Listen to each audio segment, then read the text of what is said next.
My guest today is a professional stock car racer from Florida. He's the winner of the 2014 Coke Zero 400 and most recently the Bluegreen Vacations Duel at Daytona. The driver of the number 10 car for Stewart-Haas Racing, and according to Wikipedia, nicknamed the Cuban Missile due to his Cuban heritage. I'm excited to welcome Aric Almirola. What's up? Thanks for coming on, man. Yeah, this is an easy place to come on. It is. It's been kind of convenient here. But what do you think of the sand dunes we just got? Dude, that was so much fun. I told your dad that was quite a bit of a different experience versus going up in the mountains and checking out Crown King and Cleater. But it was a lot of fun. It's so different from what I'm used to. You know, driving a machine. That's something that comes very natural for me, but to do it out there in the dunes, like it is so different. Just the way you have to drive and think and operate out there, you could get yourself in some pretty big trouble pretty easily.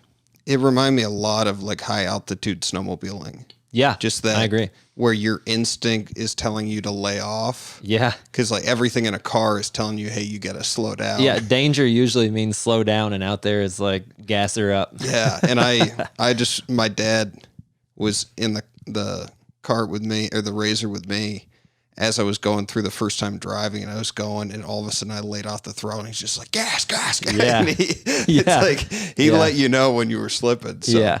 And what's so funny about that is like he had just given us a lecture at the trailer, and he's like, all right, number one thing, we're going to be cautious. Yeah. We're going to be safe. Yeah. And then you go out there and he's like, gas. Exactly.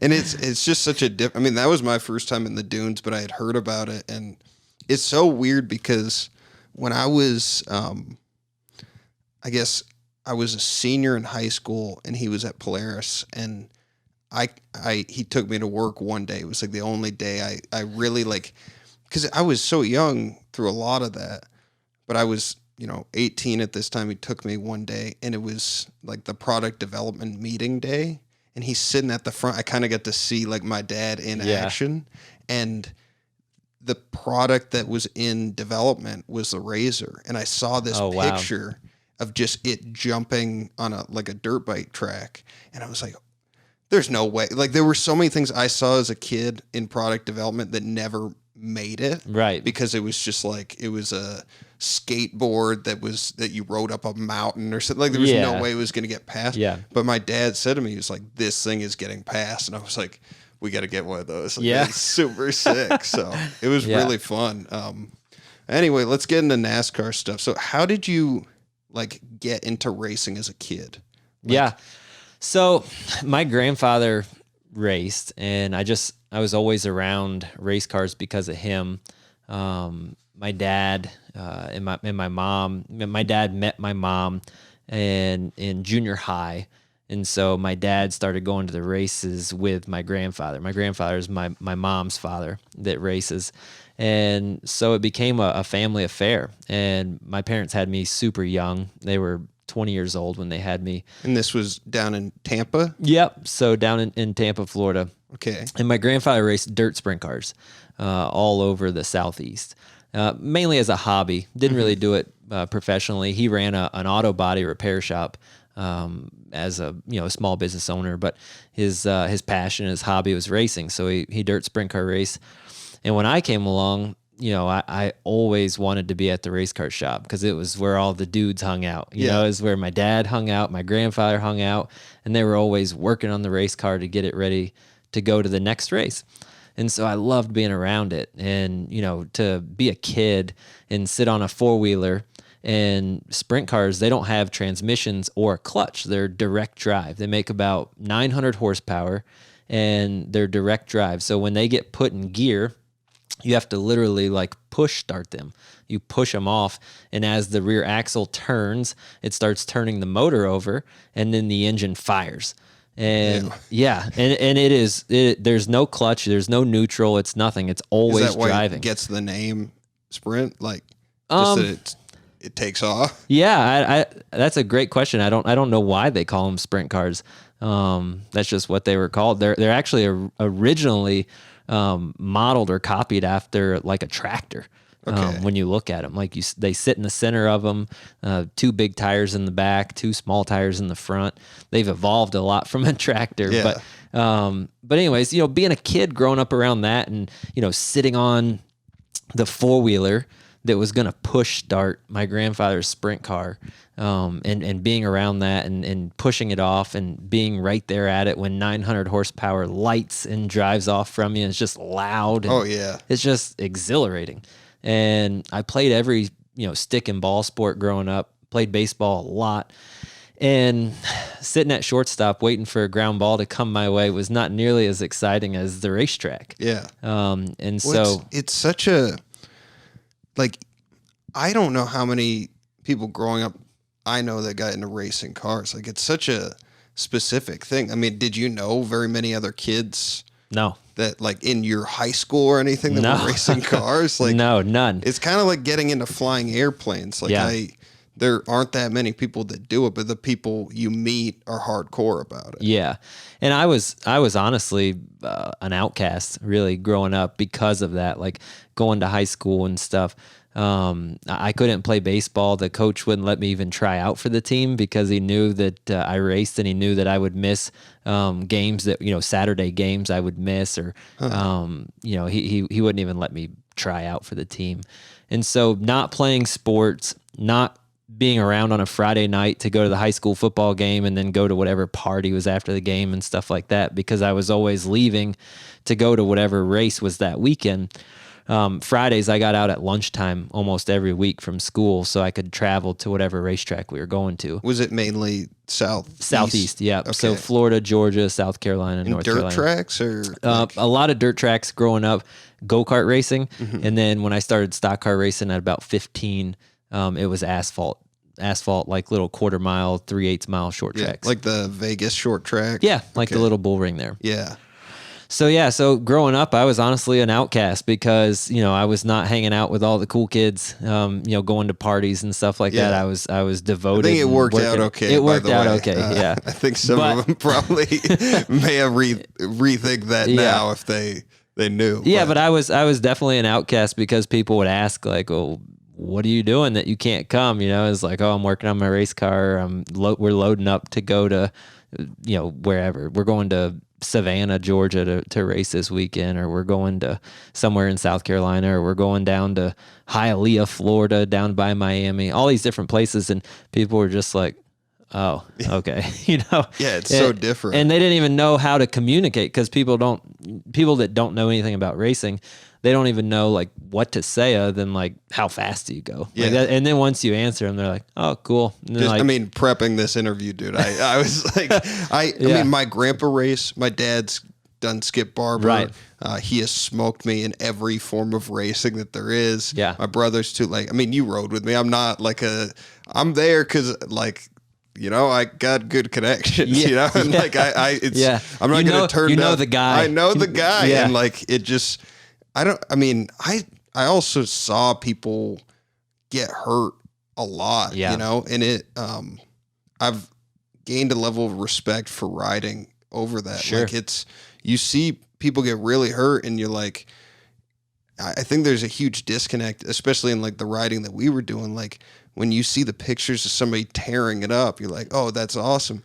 But when you are there and somebody rolls it and actually gets hurt, it's like you never forget. And, yeah. I mean, I'm preaching the guy that the danger element is real. Yeah. With anything that's got horsepower, a steering wheel, a gas pedal, and brake pedal, like the danger element is real because you can always end up over your ability. Yeah. And anytime you end up doing anything over your ability, you end up in trouble. Yeah, and I felt like yesterday, as soon as the shadows were gone and it was like everything just looked like glass out there, I was like, man, this is starting, especially coming out of the river, like the bottom parts. Like it was nuts. Yeah, it was fun though. It was fun. It was so much fun, but you're right. It was nuts.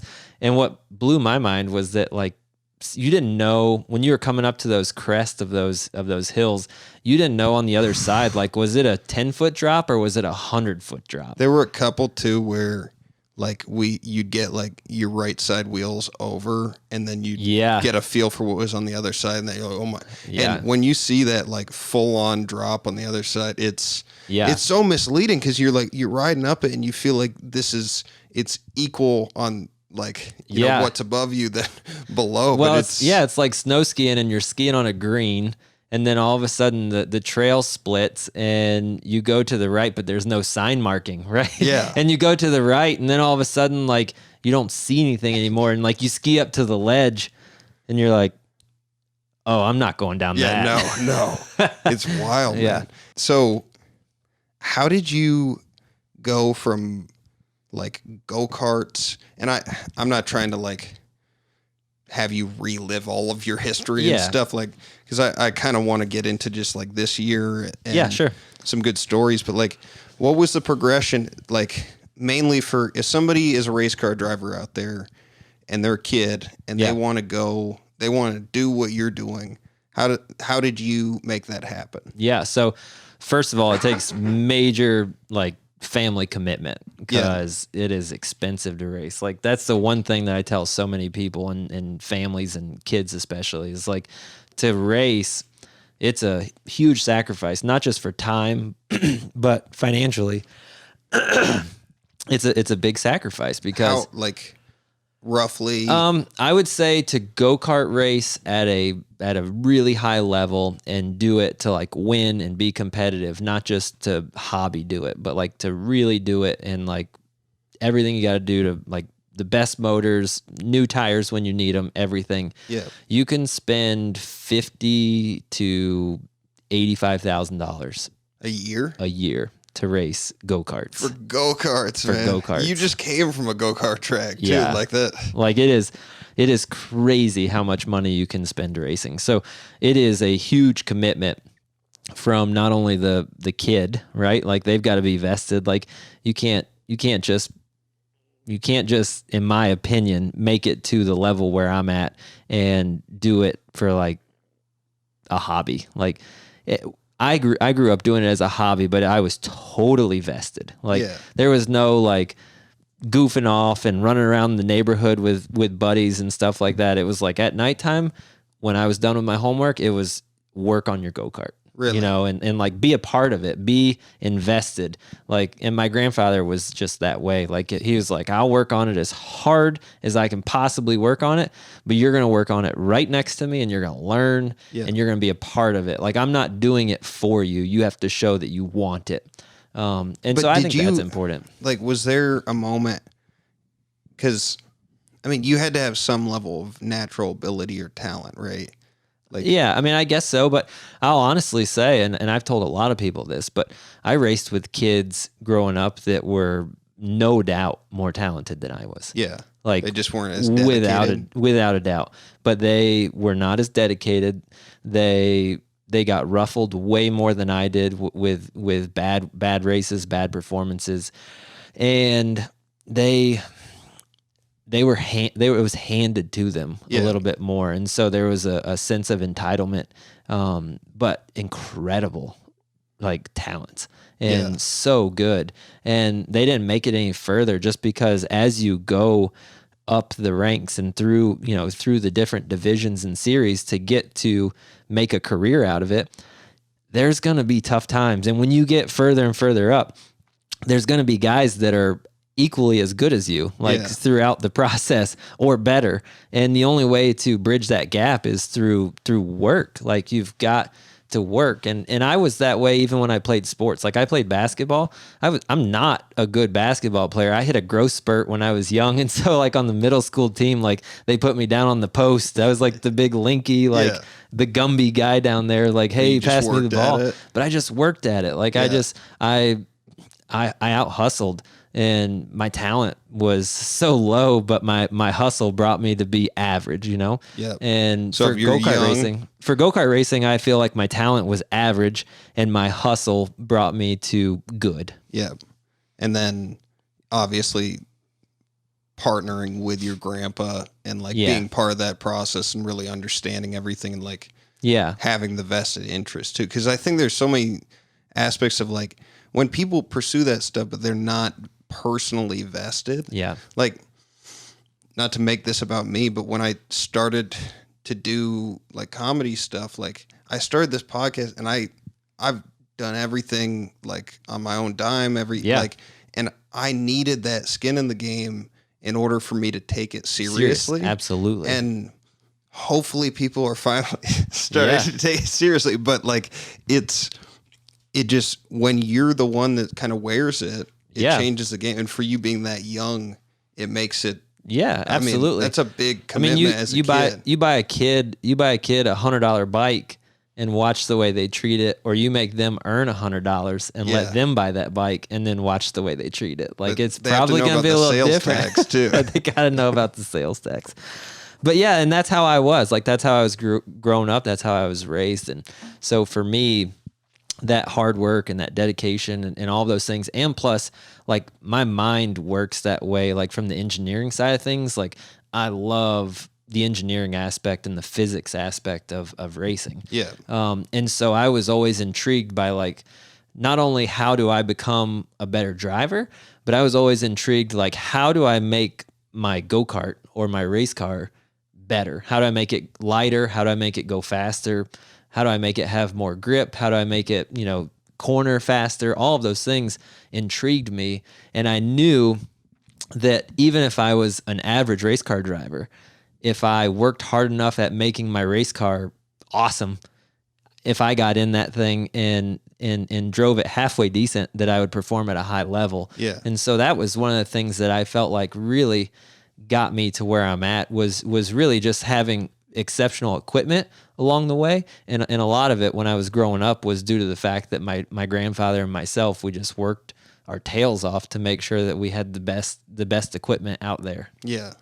Man, that is just so different than what I was doing in high school. Like, it was just girls. I think, like, that's all. I mean, you were sitting there thinking about like aerodynamics and physics, and I mean, I played hockey a little bit, but I thought about girls too, but I got in trouble for that. I'll tell this story really quick. Okay. So I'm 16, so I'm racing open wheel modifieds and just starting to do some like late model, like stock car racing. Mm-hmm. And I'm 16, so I have a vehicle now. Yeah. And oh, by the way, I didn't get a like new vehicle. I got a like 19. So I'm 16. So this would be 2000. And I got like a 1992 or 1993 Nissan pickup truck, like little, like just beater pickup truck. Yeah. And so, but it was my freedom, like out, and I had just started, dating girls and stuff. And I wanted to go to the movies with this girl I was dating. And so I got off of school. I think it was like a Wednesday night. Got off of school, run home, like bang out my homework. And I'm like, all right, I'm going to go pick up this girl. We're going to go on a date. We're going to go get some dinner, go to a movie. Yeah. That was all you were thinking about. Yeah. So that's what I did. And my normal routine was leave school, go to my grandparents' auto body shop, do my homework there, and then work on my race car to get it right for that weekend. Yeah. So this was a little bit detoured from the normal plan. And so I go out. So next Thursday, I get off school, I go to the shop, expecting the race car to be close to being prepared to go to the racetrack that weekend. Figuring that like my grandfather, my dad, a couple of the other guys that we had that were friends of my grandfather's, they would volunteer like after work, they'd come over and work at the race car shop. So I figured like those guys probably, they got it, like I'm going to go on a date. I got there Thursday and nothing was done, nothing. And I go back to the race car shop. My grandfather's like, what are you doing here? I was like, what do you mean? What am I doing here? Like, I'm always here. He's like, well, you weren't yesterday. I was like, yeah, I had plans. He's like, well, I told all the guys to go home, and he said, I took your grandmother out to dinner. And he's like, so we're not going racing this weekend. It's like, what? He's like, we're not going racing this weekend. I was like, you're kidding me. He's like, no. He's like, if you want to go out and goof off and chase girls, then that's fine, but we're not going to go race. And so I learned pretty quick. Yeah. Like, he was serious. Oh, yeah. He was not joking around. I mean, it's a good lesson. Yeah. So, something about your grandpa too, like there's a different dynamic when you're like learning a lesson like that. I mean, when Grandpa gets serious, it is. Oh yeah. I had a couple moments with mine where it's like, we went fishing one time, and I wanted to keep all the fish or something, and my grandpa, he was not cool. I mean, he's a big nature guy. Yeah. And he went off on me, but like they're always trying to teach you something. Like obviously you learned. Yeah. And I learned to do probably a crappy movie anyway. Like you it probably was. Didn't end up with the girl. I mean, I didn't end up with the girl. Yeah. Yeah. So he was looking out for me. I just didn't realize it at the time. Oh, for sure. That's a tough thing to have to swallow at like 16 too. Oh yeah. You're like just when you get your freedom. Yeah. Like it's like I'm already kind of the dorky guy at school. I don't get to go to any of the parties or go. I'm not a sports guy. Like so, this is my chance here. I've got like a couple girls interested. Like not only are they not shooting me down, like I've got a real opportunity here, and you're shooting me down. Yeah, exactly. Yeah, that's nuts. So you were doing, you said late models then at like 16, and and how did you get to Cup? Like so. I was racing late models 16, 17, 18, and I left high school, went to college, and I was going to college at UCF in Orlando. So it's an hour from home in Tampa. And that way, that was, again, my freedom. Like now I didn't have to give excuses on why I wasn't going to be home because like they weren't there like right on top of me to check in. So I could go to school and tell them if I had just loads of homework or something, that I couldn't make it back home. But loads of homework. Yeah. For the most part, I did a lot of back and forth driving. And at that time I was really trying hard. Like I was serious about making it as a race car driver. And I was spending a lot of time on the I-4 going back and forth between Orlando and Tampa. My classes started super late. I think my first class would start at like noon. Oh, man. And I would get done with class at 4 or 5 o'clock in the afternoon and drive across the I-4 in rush hour traffic back to Tampa, work on my race car till midnight, drive back to school, and go to bed at 2, 3 o'clock in the morning. Did the Nissan have AC at least? Yeah, it did. That's probably good for Tampa. It is. That is clutch. Area. Yeah, that is clutch. But yeah, so I did a lot of traveling and a lot of just working. And I got to a point to where I was getting to a point to where I was giving 50% to racing and 50% to school. Like I got by my freshman semester or my freshman year, I got by just on, being able to BS my way through it and got good grades. And I went to school on actually an academic scholarship in the state of Florida. If you graduate high school with above a 4.0 GPA, then the state of Florida, the government has this thing called Florida Bright Futures program. So you can go to school on 100% of your tuition and books paid. How did you get above? So if you take honors classes in high school, so it's a weighted GPA. Honors classes, man, like and you're making me feel bad. Not English. I was in the back of the class for English, but when it came to like honors science and math and stuff, like I just thrived at that. Like I don't know, it's always been something that's intrigued me, and I really enjoy it. So anyways, I was going, the moral of that story is that I was going to school on a scholarship, and that was the only way that my family was good with it, with me still racing, because they're like, well, we're not going to pay for you to go to school. We can't afford to pay for you to go to college and pay for you to keep racing. Like if we have to pay for you to go to college, you're going to have to stop racing. Yep. And so I got to this like weird crossroads where I was. You had to have been exhausted too, man. Like that's just a lot. Like I was to know like, if I went all in on this is where I might be. Yeah. On both sides of it. Because, part of you went to school for a reason. So, like, to just be sitting there and knowing, like, you're around people that are doing better Yeah. but not necessarily because there's 24 hours in a day. Well, I was going to school to get my mechanical engineering degree because I felt like if I don't make it as a race car driver, at least I'll be able to still work on race cars. Like if I can get a mechanical engineering degree and move to North Carolina and get hired from a race team to work on race cars as an engineer. So it was my plan B. But I was exhausted. I remember so many times driving on I-4 from Tampa back to Orlando to go back to my apartment, and it being 2:00 in the morning. And I remember pulling over into a rest area like, oh, I'm going to catch like 20 minutes of sleep, and pulling up into, there's truckers all like idling around and being like so wigged out and nervous like that I couldn't sleep, and like thinking that I was going to get shanked in the rest area. So I'd take probably back worse off. too. Yeah.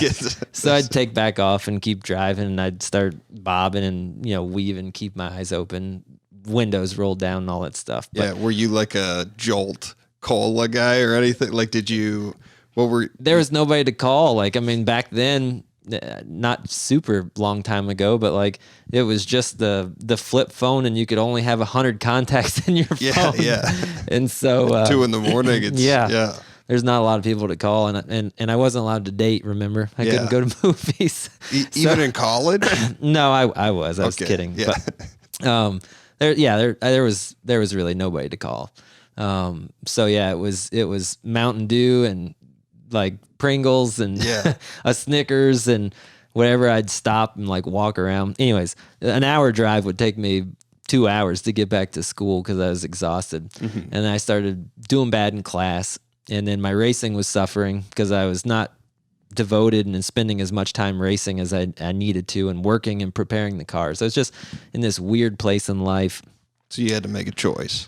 And I needed to make a choice. It was like, all right, you're either going to race and you might make it, you might not. And if you don't, like, you're going to end up washing cars at your grandfather's body shop, or like go to school, get your engineering degree. Like, you'll be able to work on race cars, and you'll probably make a pretty good living doing that. Like, so I was at this crossroads, and I had pretty much convinced myself that I was going to commit. Like, I was currently not doing well in school. I was failing statics class, not statistics class, statics. So I was bombing that class, and I was getting really nervous about losing my academic scholarship. So I was like, I'm going to lose my scholarship. My parents are going to have to start paying for school. I'm not going to be able to race. So I need to just shift my focus and focus on school anyway. And at the same time that I had kind of come to that conclusion, in the paper, there was an article that came out in the USA Today by Reggie White, the football player that played for the Green Bay Packers, Philadelphia Eagles. And the Panthers, too. And the Panthers, he played for the Panthers. He retired from the Panthers, actually. Mm-hmm. Reggie White started a diversity race team in conjunction, in parallel with Joe Gibbs. Joe Gibbs kind of mentored him and helped him. And they put an ad out in the USA Today that basically said, we're going to accept applications from minority drivers, women, African American, Latino, Hispanic, whatever, Asian. Reggie wants to give somebody an opportunity to make it into NASCAR that otherwise maybe wouldn't have the opportunity. So I saw that. My family saw it and was like, you should apply. I'm like, yeah, right. And I'm like, what do I have to lose? Yeah. And everybody kind of convinced me of that. It's like, what do you have to lose? Like, you fill out a resume, like send it in and see what happens. If nothing happens, nothing's changed. And so I did, and they got thousands of resumes. They narrowed it down to 20 resumes, and I was one of the 20 they got narrowed down to, and they selected 20 drivers to go do a test in Hickory, North Carolina. And so, at what track? Hickory Motor Speedway. Okay. Yep, and it was in a late model. Was that one of the former tracks, like on the circuit? Yeah, it was. And there's a lot of big names that come from racing there. Dale Earnhardt raced there. Dale Jarrett raced there. That's not the Rock, right? No, that's Rockingham. Okay. Yeah. Okay. But Hickory Motor Speedway. Doing my best. No, you're good. You're good. But Hickory Motor Speedway was a classic NASCAR track, especially a short track, like grassroots style racetrack. Okay. So, and it's close to the Charlotte area where all the race teams are. So they brought 20 drivers up to Hickory Motor Speedway, and we spent 2 days up there, and all 20 drivers got an opportunity to drive one car. There was one car there. We all got an opportunity to drive the car, and they basically evaluated us not only on our ability to drive the car, but they did like these fake interviews. So like they had a camera crew there, and they would interview us and ask us different questions, and they wanted to see how polished or not we were and things. So you just came out of the medical center. How do you feel right now? Yeah. So we did this test, and I remember leaving Hickory, North Carolina, and driving my pickup truck back to Florida, and thinking the whole way, like, I did good. Yeah, I felt really good about the way I did at the test, and it was kind of right in my wheelhouse. It was in a late model, and I had been racing late models back in Florida, where a lot of the other kids that I was, that were there at the test were in other forms of racing. So they had to adapt to the car and the track and being nervous about the opportunity, where I really just had to adapt to the track. I was very familiar with that style of car. So kind of played into my favor and kind of fate, really. But I drove home thinking, like, I did good at the test, but probably didn't do the best at the media side of things, and I have no idea what to expect, like, going forward. And don't get your hopes up, and just go back to school, focus on getting your engineering degree, and forget about that. And that's what I did. And I got a phone call the day before my final exams were going to start that I got the job. That's crazy. Yeah. And so I packed up. So you were still like on scholarship though. Yeah. So you didn't end up having to like. I was getting ready to probably lose it though if I would have taken those finals. Yeah. When that you report didn't even card, take the finals? No. That's awesome. Yeah. So I got a phone call the day before finals that I got the job from Joe Gibbs and JD Gibbs, his son, that was running the race team. And so they were in Joe's office on a speakerphone, and I answered the phone at school. And I was probably right in the middle of an intense Madden game with my roommates. Yeah. And I answered the phone, and they told me it was Joe and JD. And I'm not going to that statics final. So they told me that the job was mine if I wanted to move up there, and was willing to take that leap of faith. And so I that moment left the apartment with a couple of my roommates. We went and got a U-Haul trailer, like a little 8-foot box trailer, and loaded up my futon and just a few like belongings in my clothes, and I headed for North Carolina. My mom was pissed. She was so mad. And I promised her, I said, I promise you, Mom, I got one opportunity to go chase a dream. That's a hell of an opportunity. Yeah. Too. Like, and I promised her, I said, I got one opportunity, and if it doesn't work, there is colleges all over the country. I'll go back to school. I'll get my engineering degree, and I'll go work on race cars. And so was that going to be truck series, or like how did they? No, late models. Okay, late models. So I literally started in the NASCAR late model program with them and for them, and had some success over the couple of years that I did that. The first year, that's all I did was race late models all over North Carolina, Virginia, South Carolina. And we won a lot of races and had success.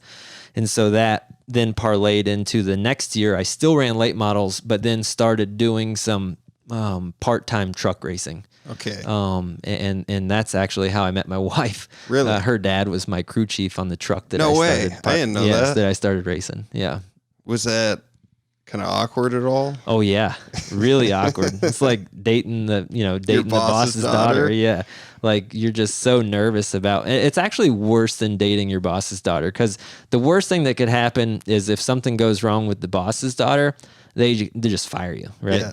But when you're driving the car prepared by the guy's daughter, like, not only could you get fired, he could kill you. Like, you're going 180 miles an hour in a vehicle that, like, he is the crew chief on. So, like, if he wanted to, like, if I did something to screw up and hurt his daughter's feelings, like, all he's got to do is leave the right front tie rod loose, going 180 miles an hour. When you turn left, the car goes straight. Yeah. So, there was definitely some nerves involved with that one. That's crazy, man. But she was too hot to pass up. Yeah, there you go. Like, so you're doing some truck series, mainly late models, and then did you end up going to, at the time, Busch series? Or so I went full-time truck series racing right what was after that. Like to be a full-time racer? Well, I was already making a living racing late models. I was making enough money to pay my rent and to buy pizza and beer, and I was happy. God, I was so happy. Like life was so simple. I wasn't making a lot of money, but I was making enough. You were doing what you wanted to do. Exactly, and getting paid to do it. Yeah, definitely. All the years prior to that, I was paying to do it with my family. My family was spending a lot of money to do it. I was working summer jobs, like laying hardwood floors and doing trimcraft carpentry and stuff with my uncle and doing a lot of different odd and end jobs to help pay to go race.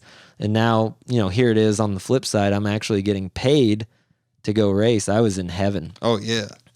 So, but, I mean, when you got into truck, that had to have been like to start kind of getting that momentum, because it's for anyone that's not like super familiar with NASCAR, there's kind of 3 main circuits on the weekends. So it's you guys on Sunday, and then today Xfinity series, and then truck series is usually Friday nights. Yep, right? That's right. And so I kind of liken it to like baseball, like being, like single A baseball, double A baseball, triple A baseball, and then Major League Baseball. Yeah. And so I would say like late model racing, which is what I was doing, is very similar to single A baseball. Like you're making a living, like you're getting paid to do it, but like you're riding the bus. But you're riding the bus and you're living in a room, you're living in a house with 5 or 6 other guys, like trying to just make it. You're eating hot dogs and Spam and Vienna sausage and buying Pabst Blue Ribbon, like just trying to still make a living. Still got that futon from college. Yeah. So you go from that to then double A baseball, like equivalent would be like truck series racing.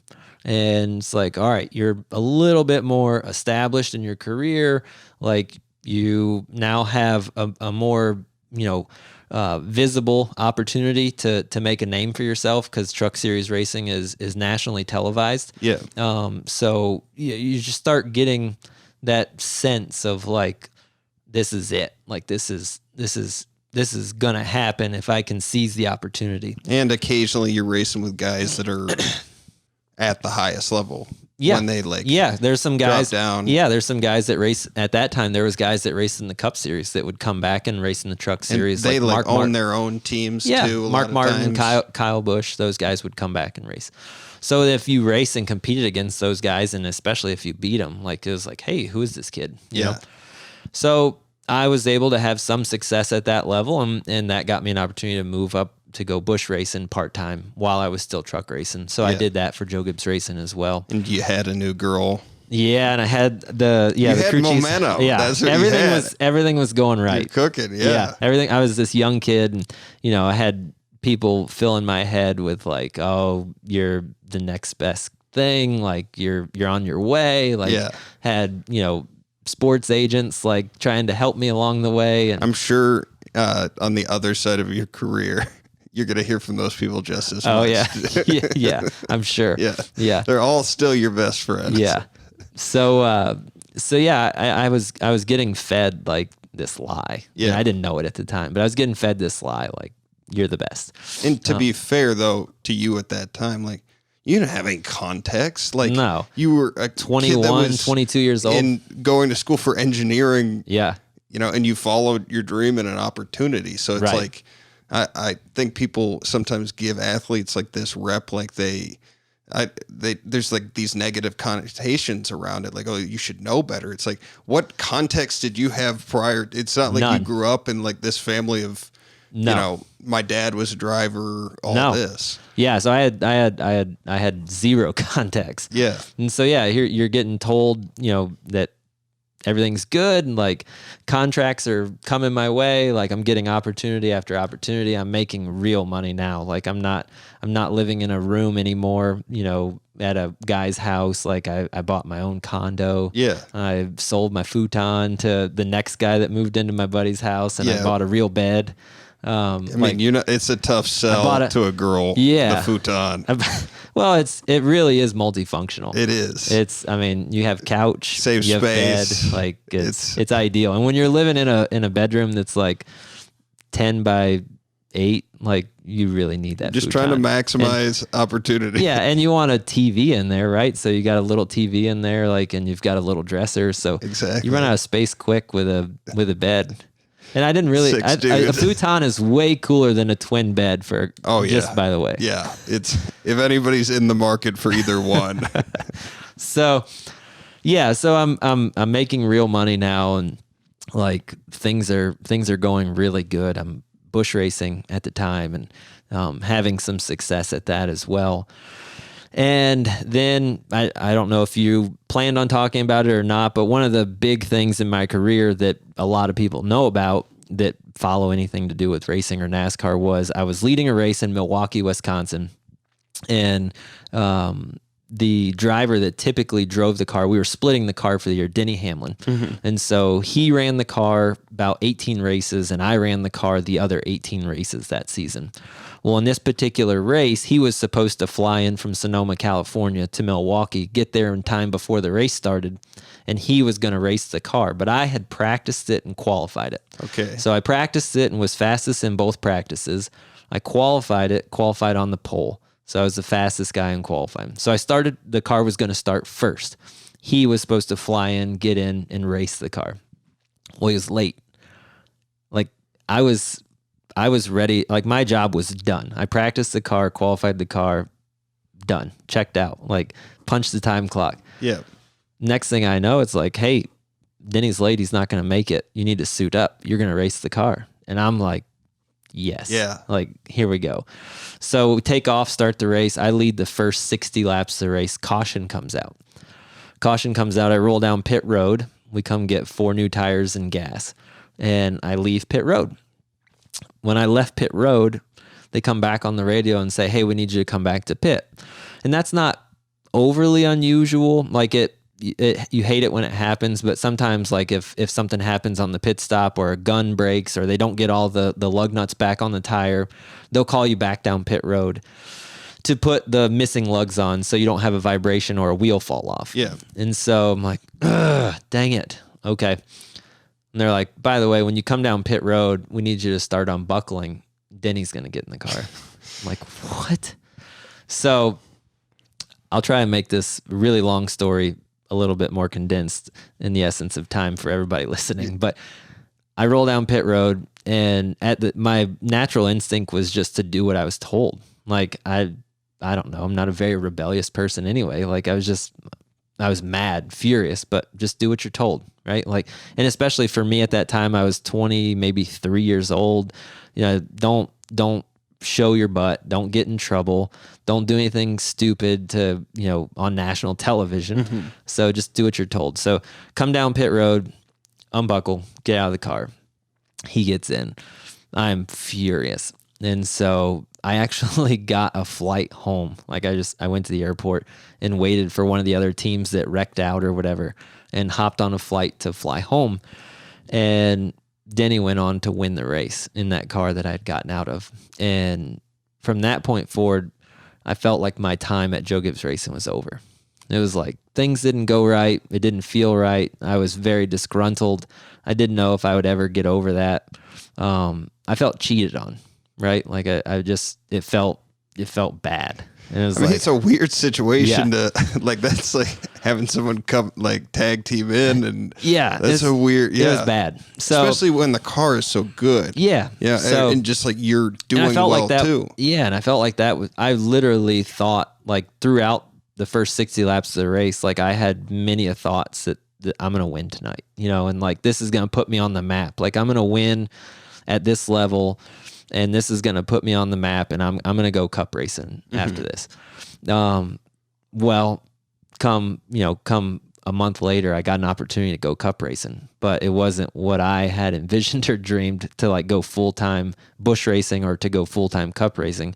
It was to share a car with Mark Martin, which, Mark Martin is one of the best our sport's ever had. So I was going to the offer was to go drive 12 races in the Cup Series that he wasn't going to run. So he's going to run 24 of the races. I was going to run 12. Was this in the 5 car? No, this was in the '01 car for Ginn Racing, and then they merged with Dale Earnhardt Incorporated.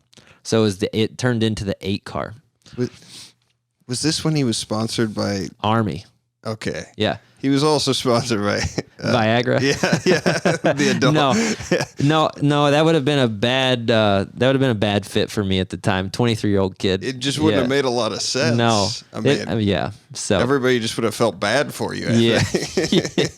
Yeah. So I only need a quarter of the pill.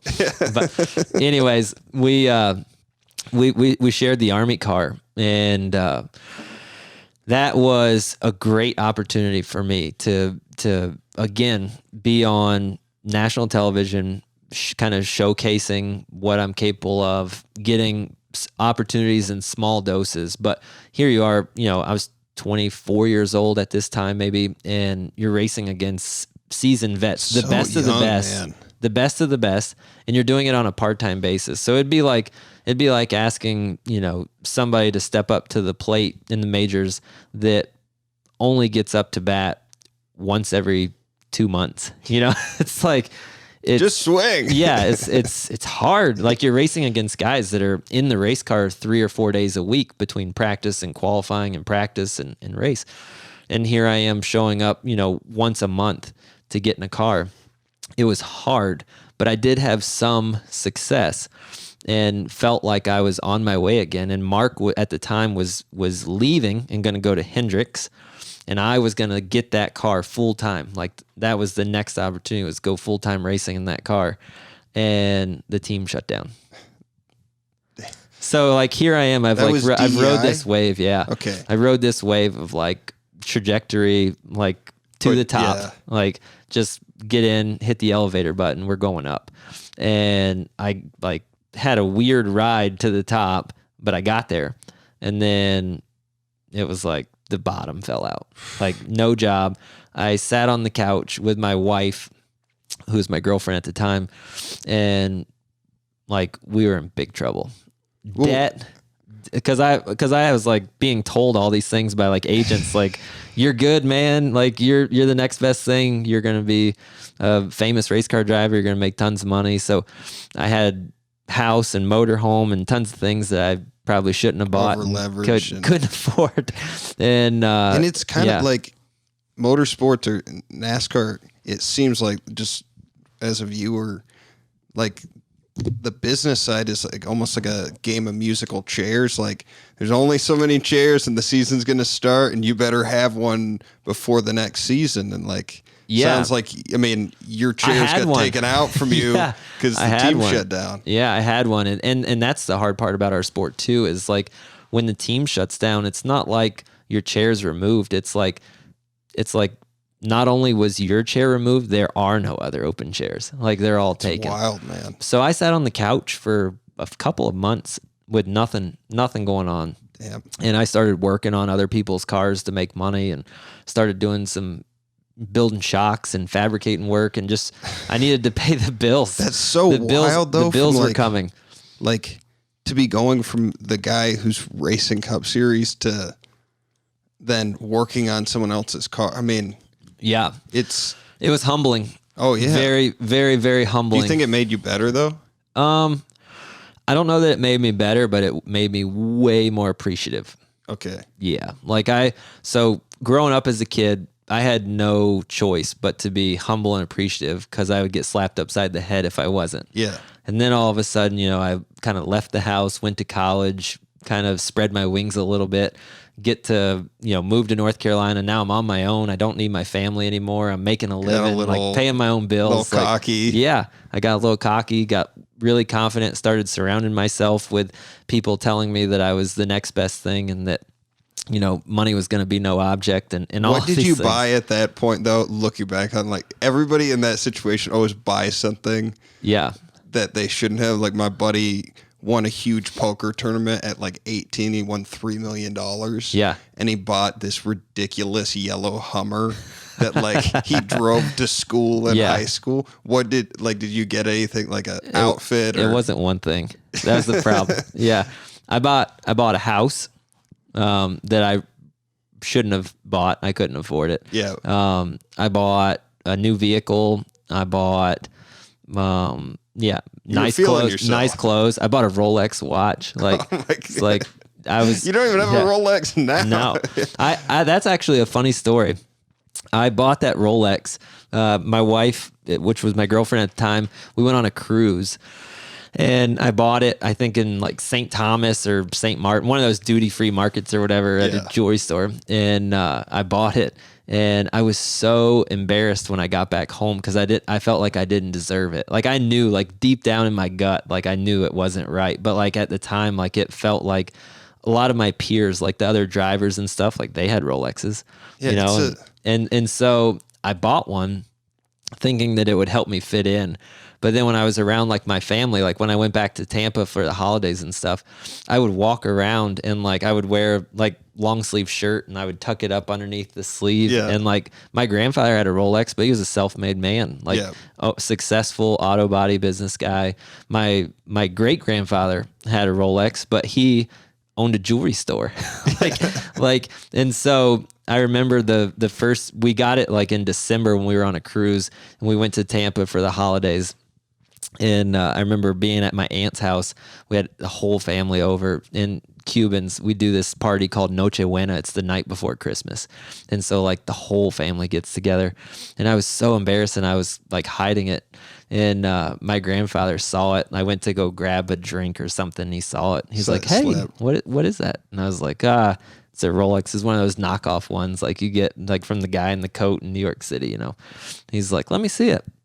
And took it off, looked at it, and he's like, "That's not a knockoff." I was like, "I know, don't tell anybody." And so I was so embarrassed, and I literally put it in the closet and never wore it again. I actually traded it in on my wife's engagement ring later on. There you go.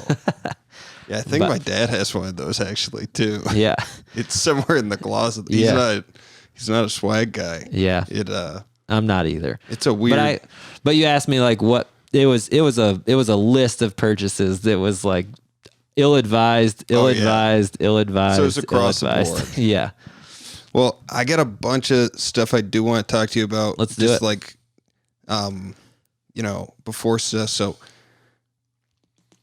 like, just to wrap up, you went from DEI to like jobless. How did you end up getting back into Cup? Yeah, so I went jobless, and I'll make this part kind of quick because this is way more relevant. People can read on Wikipedia. Like it's the stories like I'm telling you are stuff that you probably don't know or don't know all the ins and outs. But like from here forward is more well known and more published, if you will. So go jobless, then get an opportunity to go do some truck races, go back truck racing. So literally go back to like single A, double A baseball, right? Mm-hmm. Go do that, have some success again, go full-time truck racing again, win some races, success, finish second in the points championship, almost win the points championship. At that same time, got an opportunity. Casey Kane at the time was driving for Richard Petty. Yeah, and I remember that. He was leaving to go to Red Bull Racing. Yep. And so he literally quit the team with 5 races to go in the season. Quit, like got done at one racetrack and quit. Was this like 2010? Yeah, 2010. Yeah. So they called me and said, "Hey, do you want to drive this car?"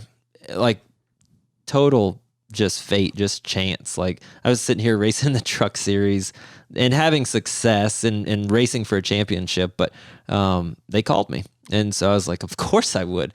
And what are you going to pay? Oh my God. Yeah, I'll be there tomorrow, you know? And so got that opportunity, ran okay. And the last race of the year that year, I ran out of my mind. I ran in the top 5 at Homestead. So it's the championship race. There's tons of, press and coverage and it's, majorly, spotlit. And I ran in the top 5 the whole race, finished 4th, raced with the guys that were racing for the championship. Yeah. And it just put me on the map. And at the end of that race, Richard Petty came over and gave me the biggest bear hug I'd ever got in my whole life, and told me that if there was ever an opportunity moving forward, that I would be the first person they called. And was that Marcos was on that team at that time? Okay. Marcos and AJ Allmendinger. That's right. Yeah. So there was not an opportunity for me going forward for at least the foreseeable future. So I ended up getting an opportunity from Dale Jr. to go run in the Xfinity Series full time for him. So took off, did that, ran okay. It was average, nothing spectacular, not terrible, but average. And at the same time, at the end of that season, after running Xfinity Series for Dale Jr., AJ Allmendinger got an opportunity to go cup racing for Roger Penske. That's right. And so he left Petty's to go to Penske. Now there's a seat open in the 43 car at Petty's. And I was the first person they called, just like he told me he would. And so, That's wild. Yeah. So I went and drove for Richard Petty for 6 seasons with them at the 43 car, and then left there, got an opportunity when Danica retired. I got an opportunity to go to Stewart-Haas Racing and drive the 10 car. And then I've been there ever since. And that brings us to now. Yeah. Daytona was just a couple, I guess, 4 weeks ago or 5 weeks ago now. 5 weeks ago. Yep. Like, you were right in it. One of the listeners that I got is a big NASCAR fan. In your opinion, what led to the big wreck that you got caught up in? Yeah. And I don't want you to, like, throw anybody under the bus here. Like, yeah. I mean, talk about whatever you feel comfortable with. This is a safe space. This is a safe space. Fathom and Friends is a safe space.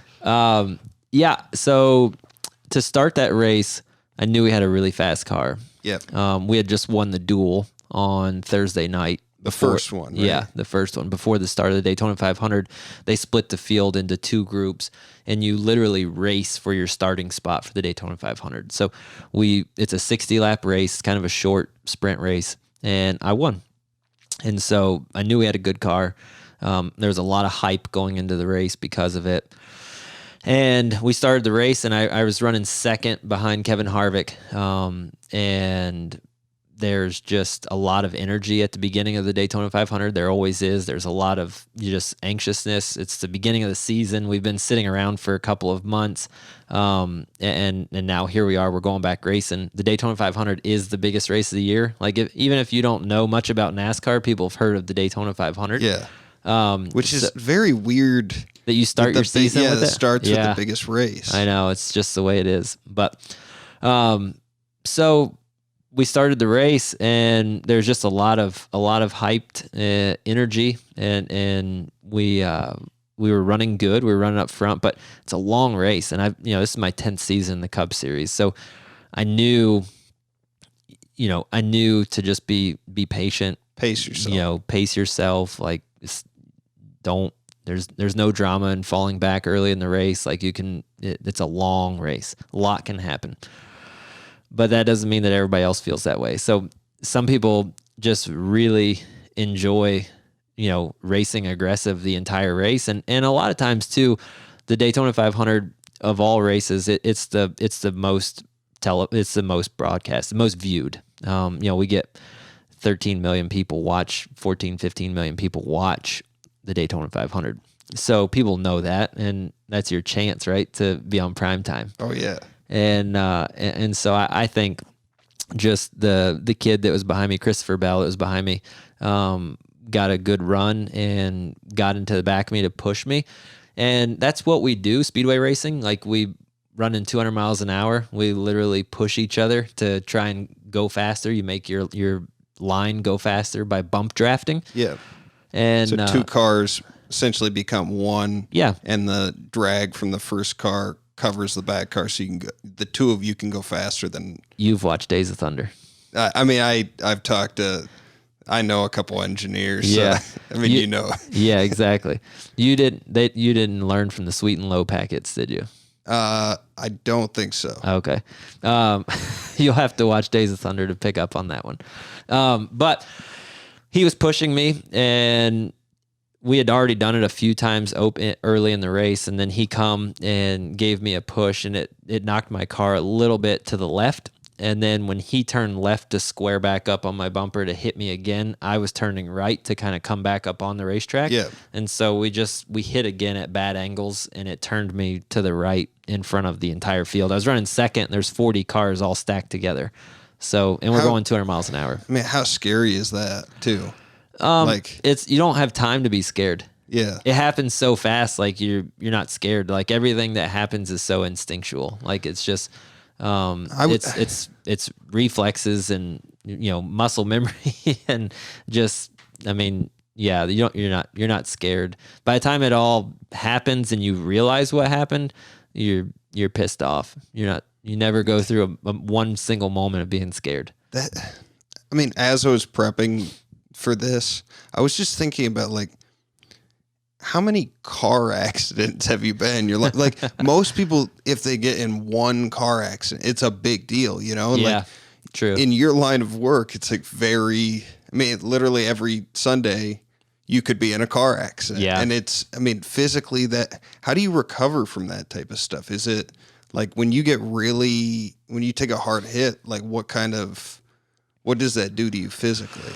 I'm on a first name basis with a chiropractor. I see a chiropractor every Tuesday, that I'm home, and massage therapy, and a lot of, different things and different techniques to reduce inflammation in my body. Yeah. Cause I live with a tremendous amount of pain, just my spine, my neck, my back and my neck are the two, that hurt the most. Right. I've, got whiplash probably 1,000 times in my life. The muscles in my neck, not only are they sore from just wrecks and stuff that I've been in throughout my career, but they're sore all the time from going around a racetrack. Like we run. Yeah. So we're going around a racetrack and we're pulling 2.5 Gs. Right. So my head is always fighting against the G forces going around the corners. So my body's trying to go this way. My head's trying to go that way, but I don't want to look at the racetrack like this. Yeah. Because it just throws like everything off. So I'm constantly like crinking my neck to like you must hold be my a head hell up of straight. like a sleep buddy on an airplane, like your wife just leaning head to head against you. But yeah, so I constantly have issues like my traps, my neck, my back, everything is always sore. So and it's you guys are going what, like 60-70% of the weekends of the year? Yeah, we start, our season starts the first week of February. We typically go down to Daytona the first or second week of February. This year was the first. And then our season usually wraps middle of November, usually right before Thanksgiving. It's the off season seems so quick. Yeah. It's nuts. Yeah, the off season for me typically is the holidays. You go Turkey. You go through Thanksgiving, ham. A little bit of downtime in December, then you have Christmas, and then once New Year's starts back up, we have all of our like preseason media and stuff. We start doing a little bit of testing in our simulator. You start meeting with all the team and everything, and then you're ready to go race again. Yeah. Yeah, it's short. Back to Daytona a little bit. So, you guys had a hell of a car, and you were feeling good going into it. I imagine you felt like you could win that race. Sure. And then, there's this loading factor of, this was not the first time that something pretty like crappy happened to you at Daytona. Like, yeah. For anyone who isn't familiar, like, was it 2018? 2018. 2018. I was leading on the last lap. And it's fair to say you kind of got dumped, right? Yeah, I got wrecked. Yeah. For sure. Yeah. This may have gotten a little bit of help from someone on this question, but some racers, like, they never forget, whereas other racers, they seemingly don't ever retaliate. Yeah. Like, where do you put yourself on that, and why? Yeah. I never forget. And I don't think any competitive person ever forgets. Like, that's the way we're wired. I'll never forget losing that race because I got wrecked on the last lap, right? So forever, not only myself, but my kids and everybody else in my family will dislike Austin Dillon. Yeah. Like, period. And I can see him around at the racetrack. I can make small talk or talk to him, but always in the back of my mind and deep down in my gut, that's where you're at with it. yeah, that's where I'm at. Like, I don't like you. Yeah. Like, you stole that race from me, right? Would you do that to someone else? I mean, yeah. So in that situation, because that was, yeah, I remember watching that, and the argument essentially, as soon as he got up there, was, sure, it's the last lap. He would do that too. Yeah. In your gut, if you were in that situation too, would you do the same? Probably. Yeah, I don't know. I would say probably, but you don't ever know what you would do in a situation until you're in that situation. Yeah. I mean, honestly, that, and he's a unique situation too, because for sure. I mean, yeah, we don't need to go super deep on it, but yeah, his story of how he came up is quite a bit different from yours. Yeah, very probably much. The PC way of saying that, and so that kind of had to have played into it a little bit for the way you felt about it. Yeah, absolutely. Like, yeah, that for sure. That played a role, but then just also, for me, man, it was such a interesting time. That was my first race with Stewart-Haas Racing. That was my first race with Smithfield being at Stewart-Haas Racing. Yeah. Like, there was a lot of attention for us going into that race. And so, like, when everything happened and took place, when it was all finished, like, I felt like I had no choice but to go out and do the right thing.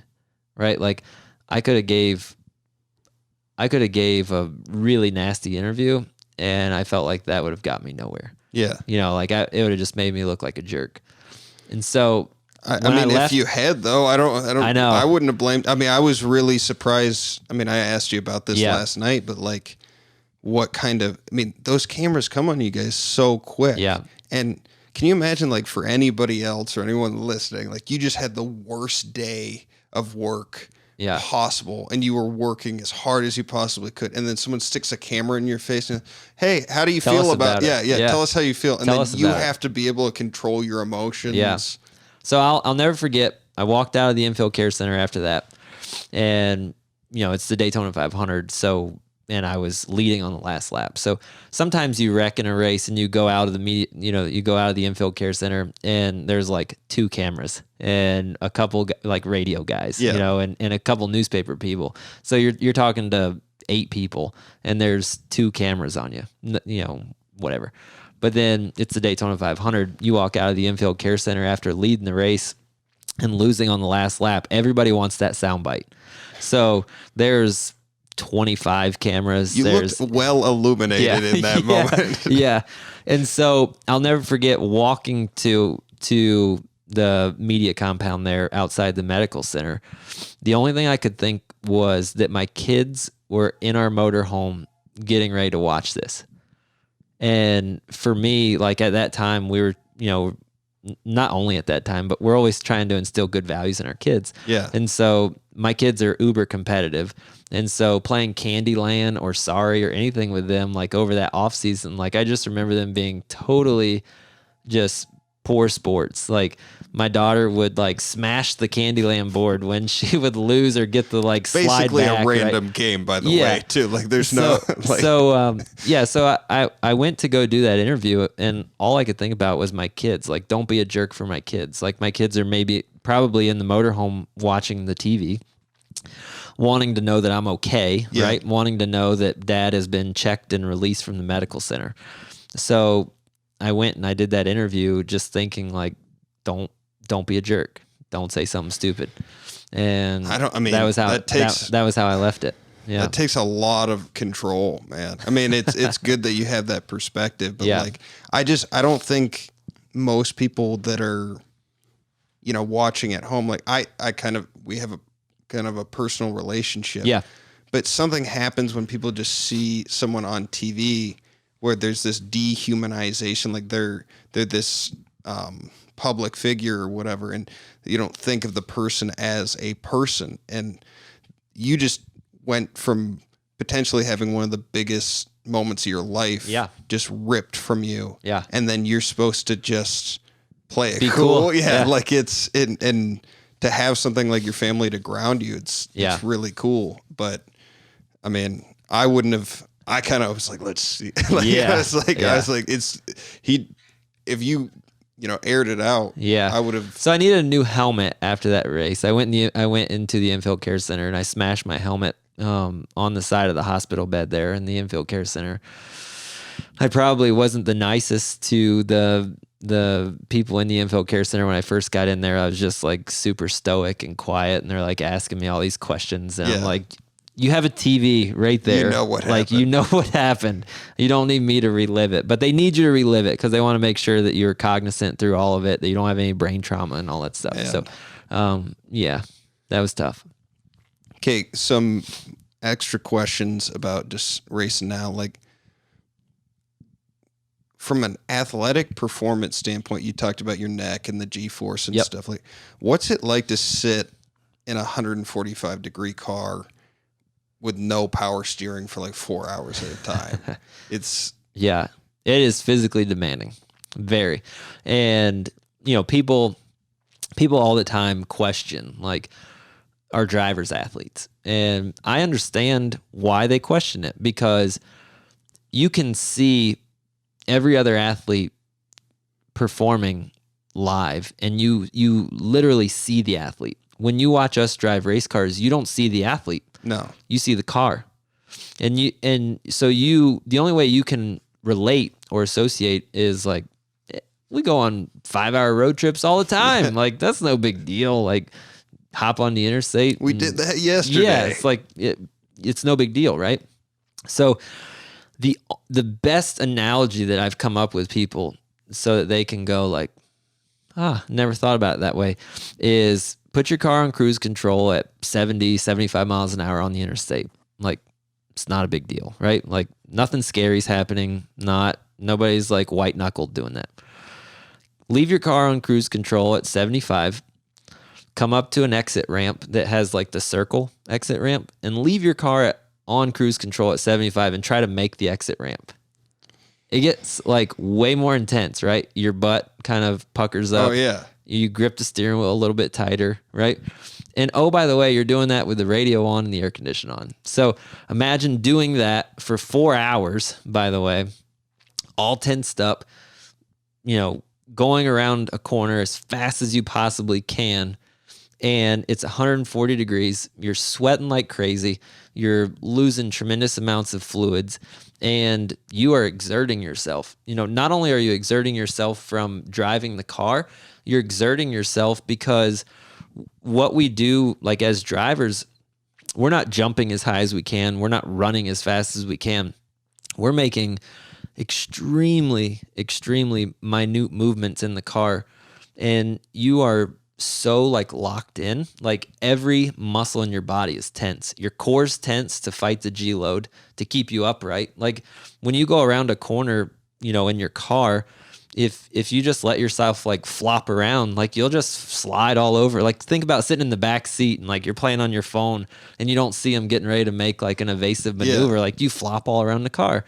Well, for us, we would do the same also. So like, everything in your body is tensed all the time. Damn. To fight the G load and to make those really fine movements inside the car to where you're not doing this, right? Yeah, assuming the car's good enough to where you can control it. Right. Like, you're making all these like super fine movements and everything is just locked down. So like, you go through these 4-hour periods of having your muscles contracted, like every muscle in your body. On top of the ridiculous travel schedule you guys have. So like, there's this constant battle of, am I drinking enough? Am I eating enough?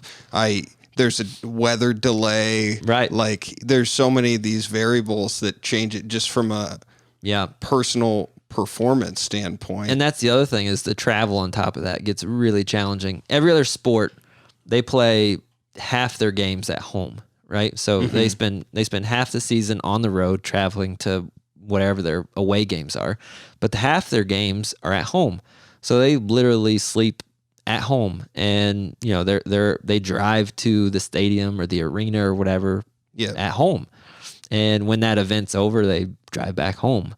For us, we only have 2 races at home at Charlotte. Yeah. The rest of the 34, 35 races are on the road. So we're always traveling somewhere to go race. What's the flight schedule for you usually? Do you fly out Sunday nights and then do you go back to Charlotte? Or So I'm based in Charlotte. I live just outside of Charlotte. Yeah. And as soon as the race is over, debrief a little bit with the team, go back to my motorhome, strip out of my, fire suit. And, oh, by the way, we were talking about, being an athlete and what we're doing inside the car. It's 140 degrees in the car, super tense, always working, always, all your muscles are always contracted. And you're dressed like the Michelin Man. and you're dressed like it's, like you're getting ready to go snowmobiling. Yeah. Like you have 3 layers of flannel pajamas on. And do it's you wear 140 anything degrees under the fire suit? Yeah, fire retardant underwear. Really? Yeah. Okay, but so you don't have to. It's a thick Nomex underwear that you put on under the fire suit. Yeah. So it's not super only is breathable, it hot, though, right? Yeah. Not only is it hot inside the car, we're literally wearing like turtleneck flannel pajamas on top of a helmet and. What you're wearing, like, was it a balaclava type thing? A helmet, a head sock, fireproof gloves, and then fireproof shoes as well. Yeah, but for like Florida, that's nice. Like the Southeast, that's what you want to wear. Yeah, those hot, humid summer days, it's a struggle. I lose on a really hot summer day. I'll be about 7 to 8 pounds lighter after the race. And how much fluid loss? Like regularly, how much on an average race? Yeah. Probably about 4 to 5 pounds. No, but like, what's your current weight? About what percentage of your body weight are you losing? So I weigh about 170 pounds. Damn. Yeah, give or take a couple of pounds. I don't move a lot, so yeah. Man, that's got to be on par with what Shaq lost when he played. He would lose like 10 pounds of fluid. Yeah. But so I weigh 170 pounds. I'll be 162, 163 on Sunday night when I get home from all the fluid loss. Jesus. And then by Tuesday afternoon, by Tuesday midday, I'll be back at 170. That's not, and then you fly back out. Usually Thursdays, pre-COVID. So COVID's got everything messed up right now. But pre-COVID, we fly out on Thursday afternoons, get into the city that we're racing at. And then Friday is a practice day, qualify Friday night. Saturday is 2 practices, getting ready for the race, and then we race on Sunday. So you have like 2 days where you're back to your normal resting body weight, and then you go back to Monday's a recovery day. I mean, Monday is stretching and mobility. Chiro. Because Tuesday morning's Chiro, but Monday is just getting mobility and stuff back because I sit in a race car for 4 hours like this, right? And then I go sit on an airplane like this for however many hours it is to get home, and then I sit in my car to drive home from the airport, and so I'm always sitting. Yeah. And so Monday is just trying to get all loosened back out and be human again. And I mean, and then Tuesday and Wednesdays are my days to work out, maybe Thursday morning before I catch a flight. And then it's back to the grind.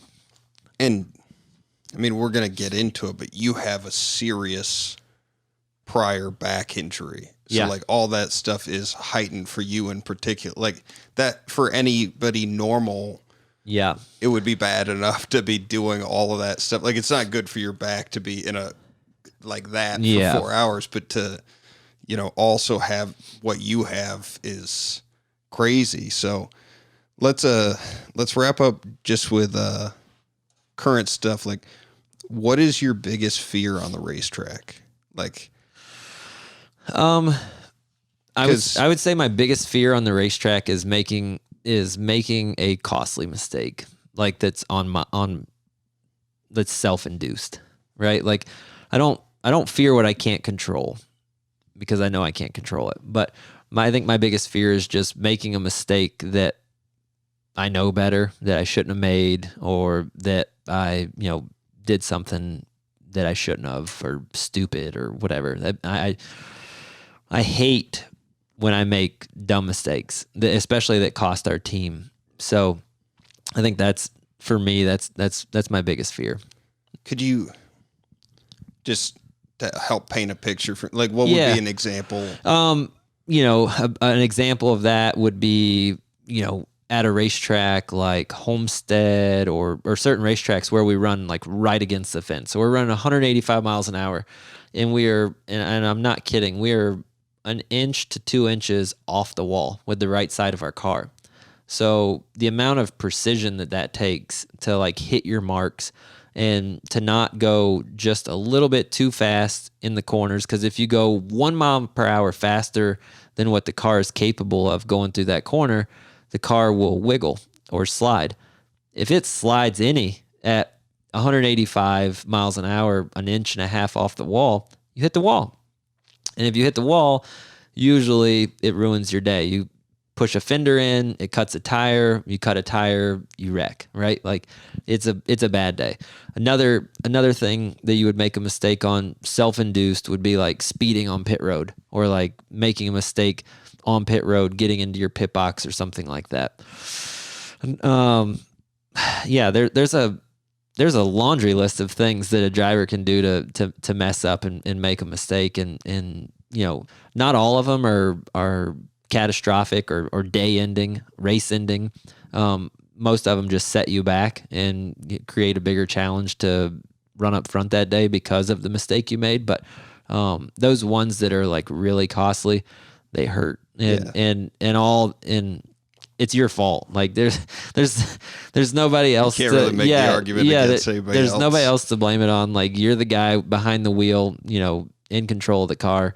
And if you have a car that's, capable of running 10th, and you're trying to run 7th with that car, and you're trying to constantly push that car to the limit, and it doesn't want to do what you want it to do. Sometimes you make mistakes just trying to push the car more than the car wants to be pushed. Well, that's got to be tough too, when like you're trying to catch up and your instincts are saying, hey, you got to go faster. Yeah. And like, if you do that at all, it's going to be the end of your day. Yeah. So, well, I liken it to like running downhill, right? Like if you're running downhill, like on a steep hill, and somebody's outrunning you, they're running faster than you, and you try and like run faster, chances are you're probably going to end up going ass over tea kettle, right? Yeah. Like you're going to face plant. And a lot of times, that's what happens with us too. Your car on that particular day, just whether it's setup or aerodynamics, downforce, engine, whatever it is, your car is not capable of running the potential speed that you need to run to compete to win the race. Mm-hmm. Well, at that point, you need to figure out how fast you possibly can go to get the best finish you can get. Gotcha. And by the way, you got to make adjustments throughout the race to try and make your car better. And the race is long. Dynamics. The race is long. It's 3.5 hours. So if the first 30 minutes into a 3-hour race, you make a mistake that costs you the rest of your day, it's hard to swallow. That must just suck too. Like if you make one of those mistakes, but then you still have to finish the race, you just like. That's a long, lonely day. Yeah. Yeah. Like the radio gets super silent. Nobody wants to talk to you anymore. Yeah. Like you're the jerk that just took us out of contention. Wish you could put on like an iPod or something. No, you just wish. Yeah. You wish you could just drive your car out of the racetrack and like get on the interstate. Like you don't even want to fly home with the team. Like you're just like, oh God. Like, yeah. That's crazy. So RP told me when we were together, I kind of asked him this same question of like, what's your biggest fear on the racetrack? And I don't know if we phrased it exactly the same way, but he said he would rather be rolling in the air, tumbling, than be dead stopped in the middle of the track with traffic coming at him. Oh, yeah. Would you agree? 1,000%. Yeah. So like when you get in a big wreck, and especially when you see them like cars like flying apart and all that stuff, as long as the energy of the wreck is still moving in the direction that like you were going before the wreck happened, like the car is still moving down racetrack, it usually doesn't hurt as bad. Yeah. When you have a sudden stop, or when you are stopped and there's another car coming at you at 195 miles an hour, God, those hurt. Those are the ones that just take your breath away, and usually break something. What does that? I mean, you said before, like when you crash, you don't have enough time to really process it. Yeah. But do you have like a split second when you know what's about to happen? Oh yeah. Because that's got to be. Yeah, you talked about puckering. Yeah, like yeah. You have a split second to close your eyes and just brace. Like you just brace and know that the impact is gonna hurt. Like you might even scream, "Oh no!"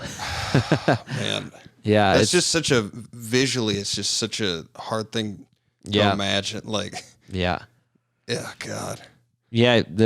And instinctually, like, fortunately, like your body does some amazing things, but prior to impact, like you're getting ready to wreck, it's gonna hurt, and like your body just does all these things that it needs to do to like cocoon itself and protect itself. Your eyes shut so that your eyeballs don't fly out of socket. And that's crazy.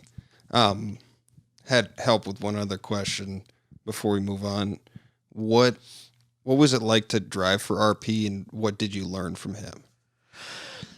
It was incredible to drive for RP. The guy is an amazing individual. Like, people know Richard Petty. Yeah, you know him personally, right? Mm-hmm. But like I do. But people from the outside know Richard Petty as the king. They know him as the winningest NASCAR driver. Like, he is an icon of not only our sport, but of our country. Like, he really is. And even more so, like, after the Cars movies, like, kids now know who Mr. the King is. And they might not know him, like, from facial recognition, but from, like, the Cars movies, the Pixar Cars movies. The audio. Yeah, the audio and his voice and stuff. Was Miss Linda in that, too? The first one she was, yeah. So, like, he's a national icon. And so people know him for that. But I was fortunate enough to spend a lot of time around him, like, on a personal level. Mm-hmm. And having him as a boss was great, but having him as somebody that was like a grandfather figure for me was something that, I'll cherish forever, for the rest of my life. Like, he put his arm around me, took me under his wing, taught me a lot of life lessons, taught me a lot about stuff away from the racetrack.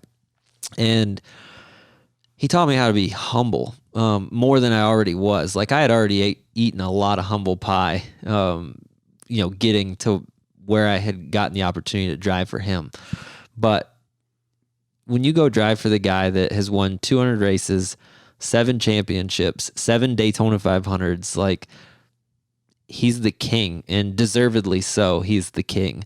And when you know him on a personal level and you see how humble he is and just how down to earth he is and how just normal he is, like, if anybody in the whole racing industry should ever have an ego, it should be Richard Petty, and he doesn't have one. So for me, it was very eye-opening. Like, that's what it's supposed to be like, and that's what I want to be like. It's funny. He said something to me once, and I was young at the time, like 15 or 16, and he was talking about how to get the most out of a driver. And he said, a driver is a lot like a horse. Like, you want to feed them just enough so that they're hungry and, like, to get through that race. Yeah. And I just thought that, for a guy, it was such a simple statement, for a guy that has done so much, but, like, right. He boiled things down very simple. Yeah. And you apparently were that horse at one point. Yeah. And he's just a great human being, man. Like, he's the best. He gives people so much time. He's so simple. He's not worried about what people think of him. He's just himself, and he's that good old country western boy. And he's just happy Like he really is. He's a genuinely happy person, and it makes it's infectious to be around him. It's so crazy. I mean, you're in entertainment.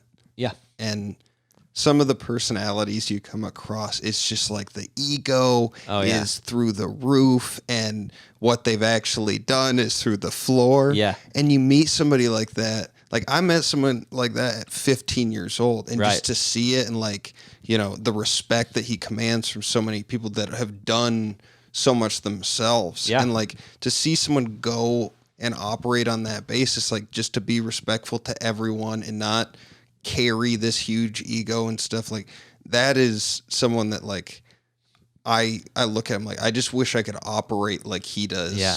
I mean, and with him, what you see is what you get. Oh, like, yeah. And you see so many other people, and I know you mentioned it, but there's so many other people that put on such a front. Oh, right? yeah. Like what you see on Instagram and what you see when you're behind closed doors with them, they're not the same people. And Richard is just so authentic. Oh yeah. And that's what makes him special. Definitely.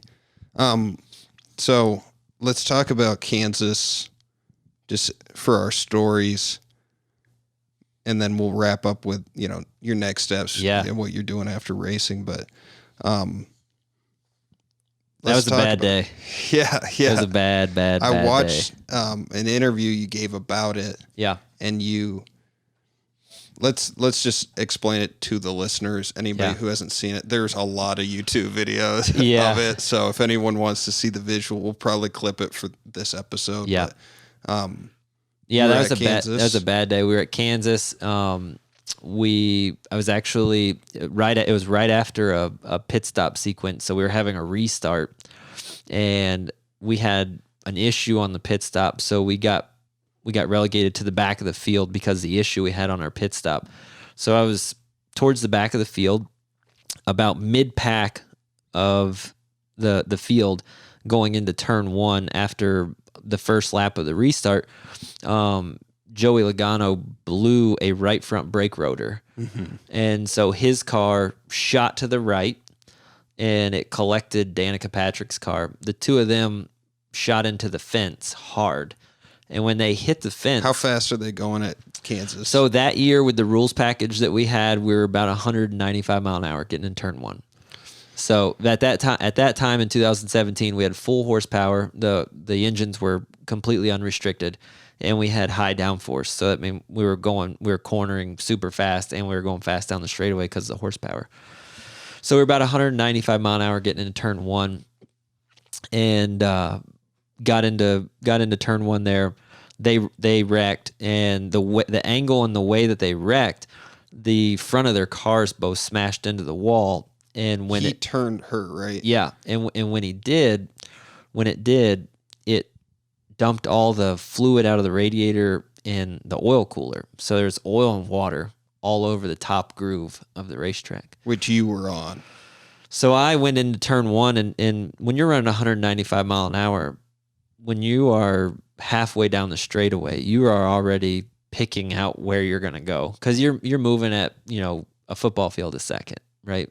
And so you're picking out way far out in advance what direction you're going to go on the racetrack. A football field a second. Yeah. That's such a... So going to turn one, I'm committed to go run the top, and especially because I restarted in the back, I want to get to the top and try and pass some of the cars in the back of the field on this restart.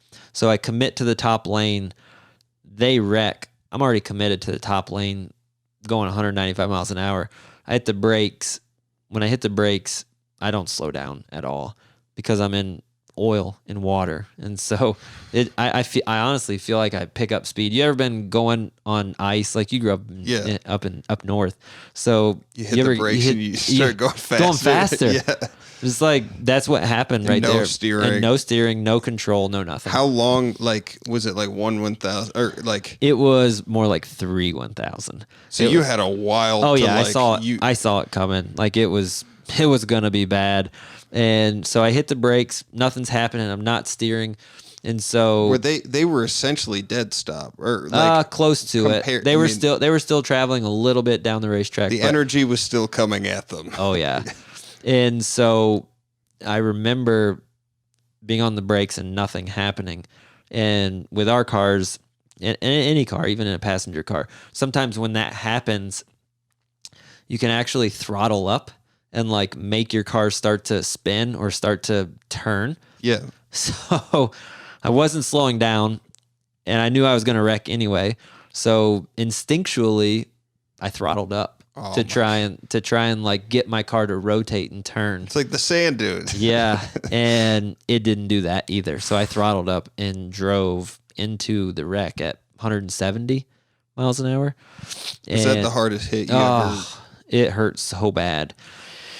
And so when I hit my car kind of, the front end stopped. When I hit those two cars, my front end stopped, in the back, from the momentum of the hit, the back of the car went up in the air. And when the back of the car went up in the air, the rear springs actually fell out of the spring buckets.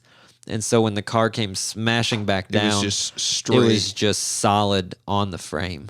So all the energy was not absorbed by the suspension. It was absorbed through my spine.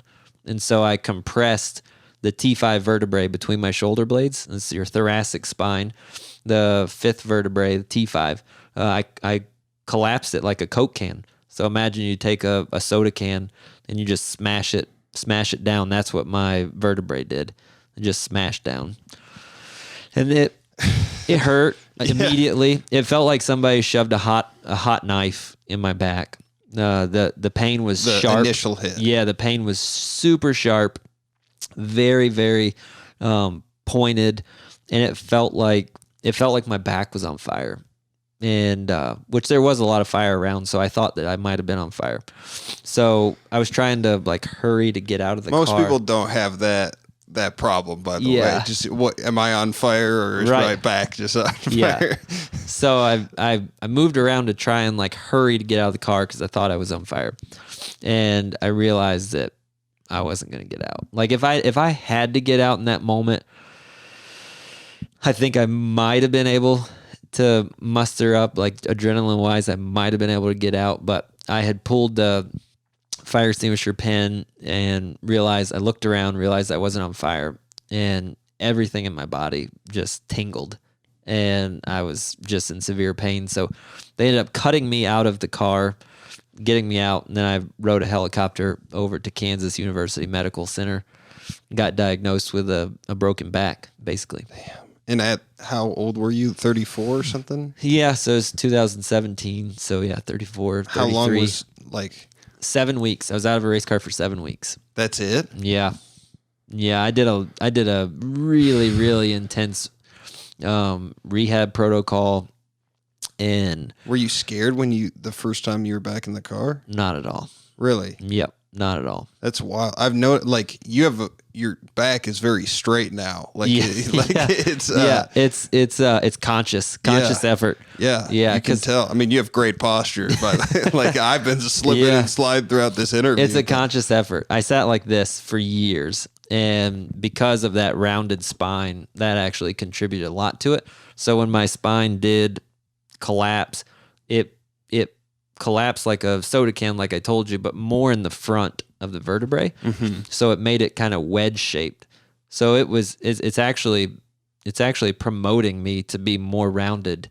So the only way for me to get my posture back was for it to be a conscious effort. Yeah. Get all the muscles and everything to get my posture right, because my spine naturally wants to curl forward even more than it used to.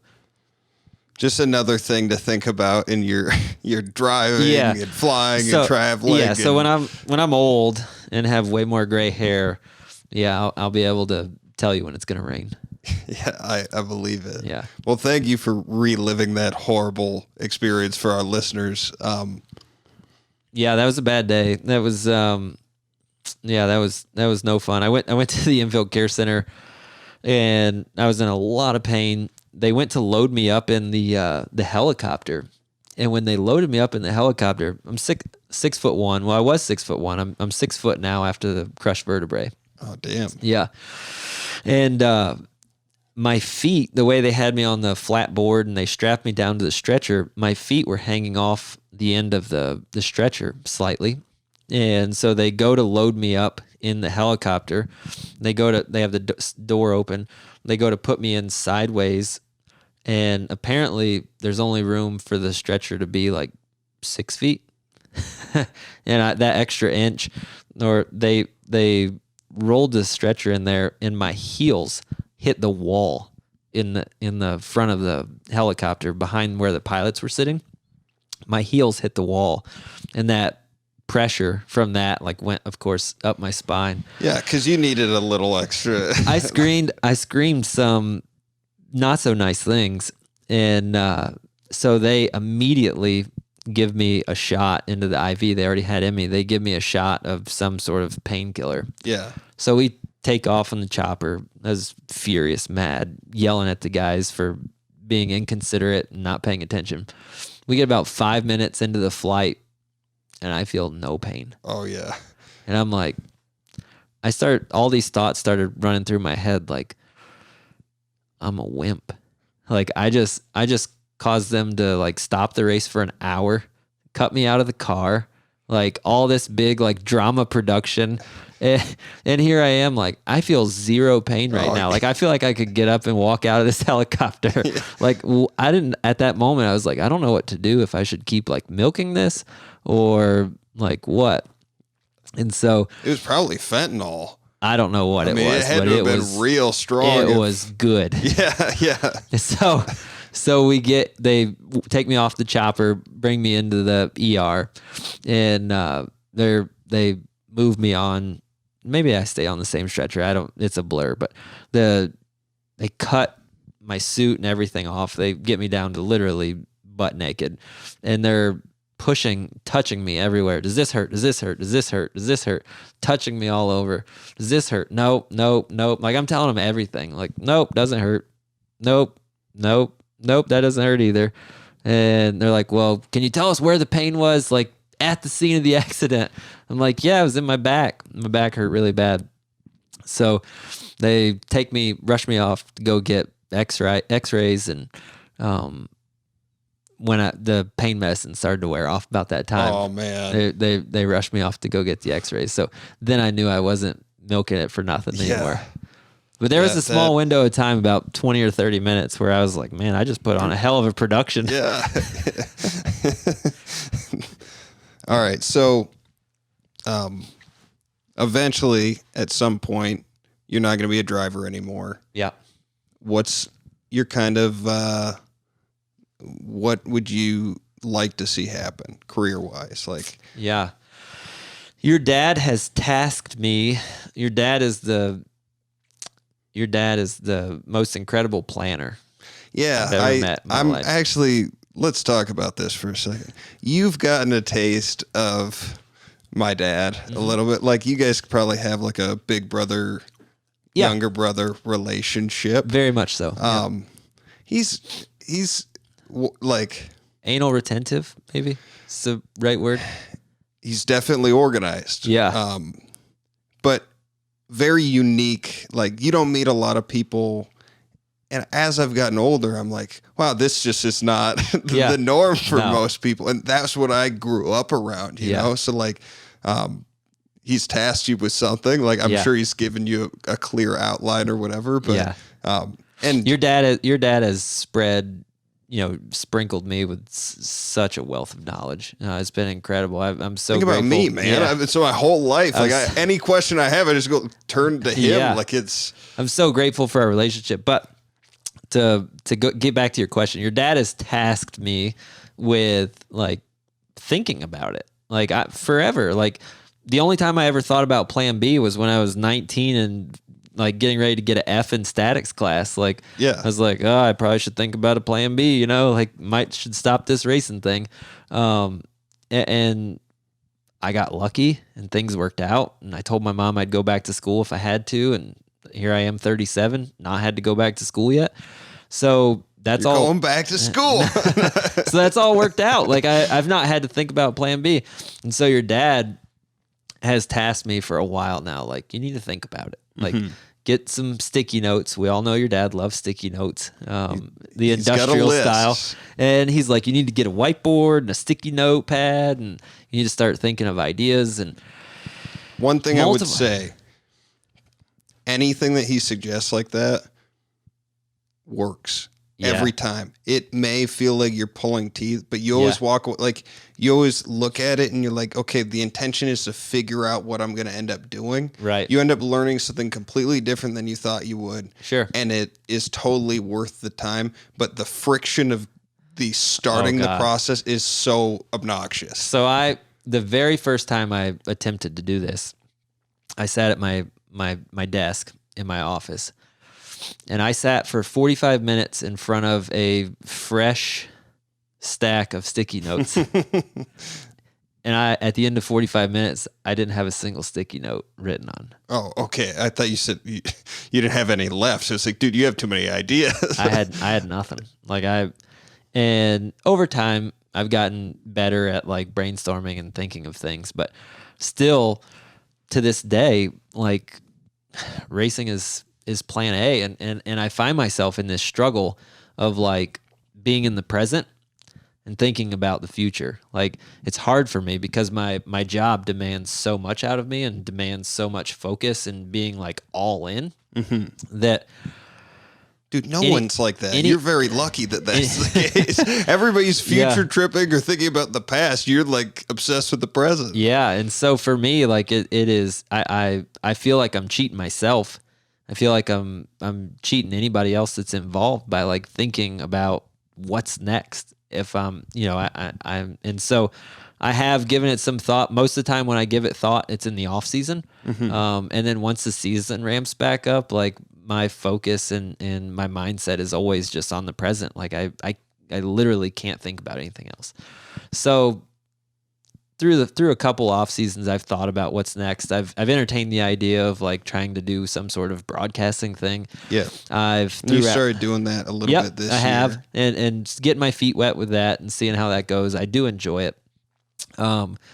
Believe it or not, I've thought about doing a podcast. Really? Yeah. So my business manager Dakota's thrown out the idea, and there's some ideas floating around about. This is the thing to get if you do it. The Roadcaster Pro is where it's at, man. Apparently, there's a lot of things you have to get. There is, but this sucker does everything. So we've thrown around several ideas. I don't know what I'm going to do next. I really don't.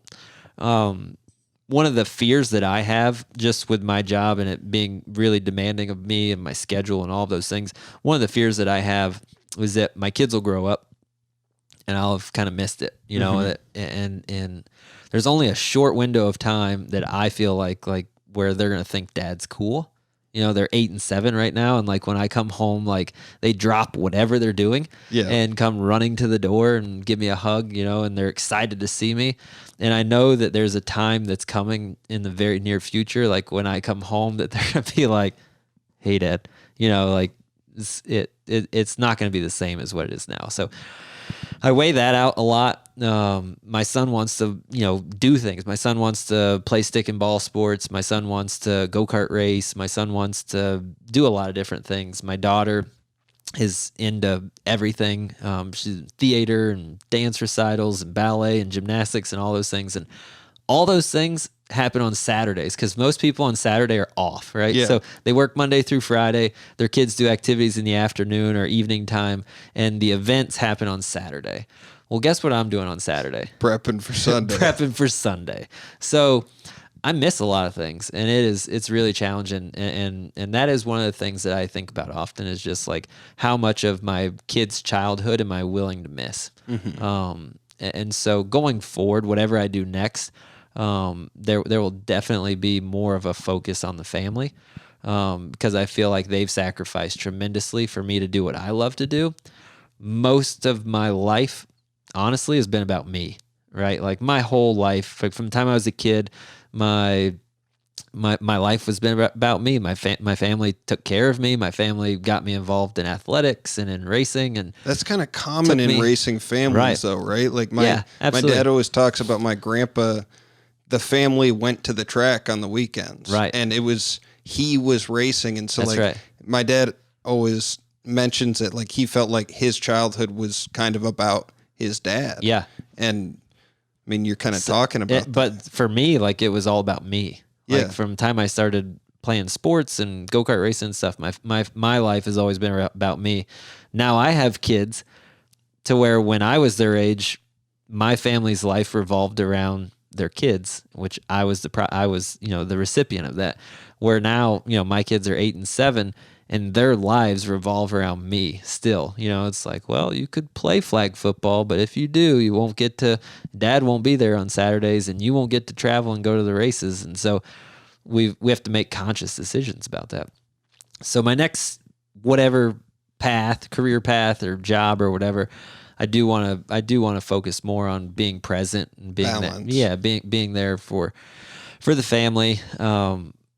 I know for a fact that whatever it is, it'll be something outdoors, or something to where I can be mobile and out and about and traveling and just outside. I hate sitting inside behind the computer desk under fluorescent lights. Like there's sticky notes looking at you. Yeah, there's nothing worse to me than that setting. Like I just don't enjoy that setting. It's probably good you didn't get into mechanical engineering, man, because I work with a lot of them that it's like that's their reality. Yeah. There's probably one listening right now and they're like, that I should have become a race car driver. He didn't follow his dreams and now he's listening to this podcast. But I mean, it's interesting too, because I think my dad stopped, like he retired for the first time when I was 22, but Austin, I may have been younger, may have been 20, and Austin was still in high school, and they really they played catch up pretty quickly on the time, and they really do a lot together today. Yeah. And so I mean, there were some aspects that my childhood, there was one time where we lived in the same house and we were both there. Like he wasn't traveling and I didn't see him for 2 weeks straight because he would wake up before I'd get up for school. Yeah. And I would be out at hockey practice late at night and he would already be asleep by the time I got home. Yeah. And it definitely, wears on you. But at the same time, it's like, dude, we just went riding in the desert. Like, I still think my dad's cool as hell. Like he obviously is. He set all this up. So yeah, for sure. I don't know. It's good you're thinking about it, but I'm not a therapist either. So no, it's like, and I'm not trying to give you advice. Yeah, for me, it's just the things that I think about. For sure. It's I value that very, very much. If I didn't, it wouldn't matter to me, right? I just keep doing it. Like I just race until I couldn't do it anymore, or a team didn't want me. Like I just keep doing it.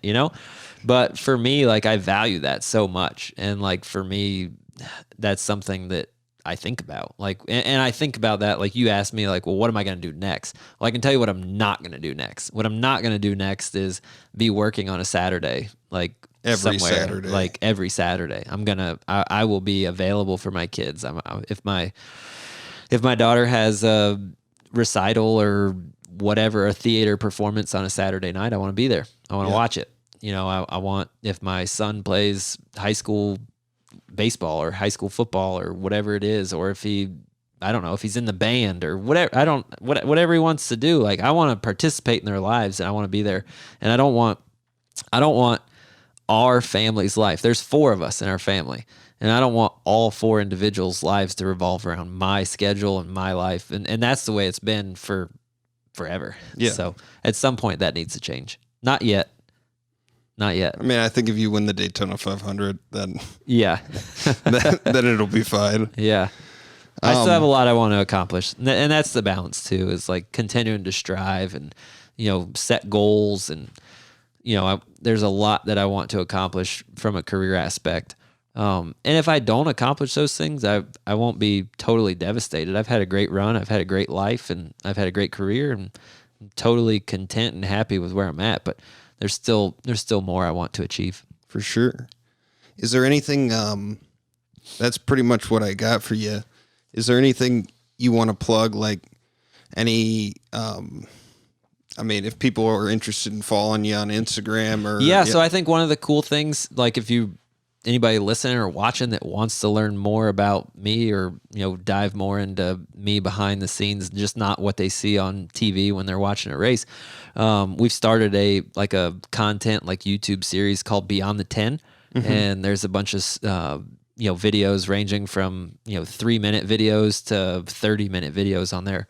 And they all just cover different aspects of what's going on behind the scenes. So that's been fun. We've done that for, I think, the last 2.5 years. A little docuseries. I've got a videographer guy that follows me around it's a lot really of times. good, too. The video's awesome on it. So the guy, we hired a guy straight out of college. He was going to Clemson, and he's a great dude, good videographer. He's fun to be around. So it makes it really good for us because he's loose. It's loose. It's so easy to be comfortable around him. And I think for everything that I've seen out there and even for myself, it's so important to have the guy that's like in your space. He's in your home. He's in the car with you, like with your kids, and so when you're uncomfortable or whatever, that comes across through the screen. Yeah.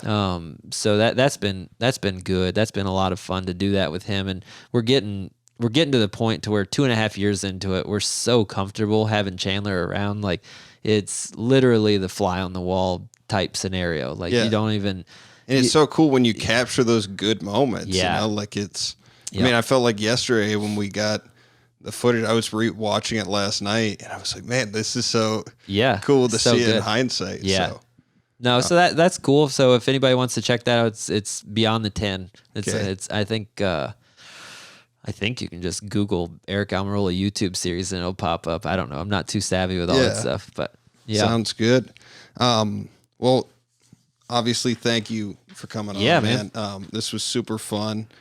Yeah, I feel like I've known you. I know we just met for the first time yesterday, but like I've spent so much time around your dad over the last 7-8 years, and I know so much about you and your brothers and your family and stuff. So it seems awkward that like I've never really met you guys. Yeah, but finally for the first time, it feels like long lost brothers. It was a good way to do it too. Yeah, like it was super fun.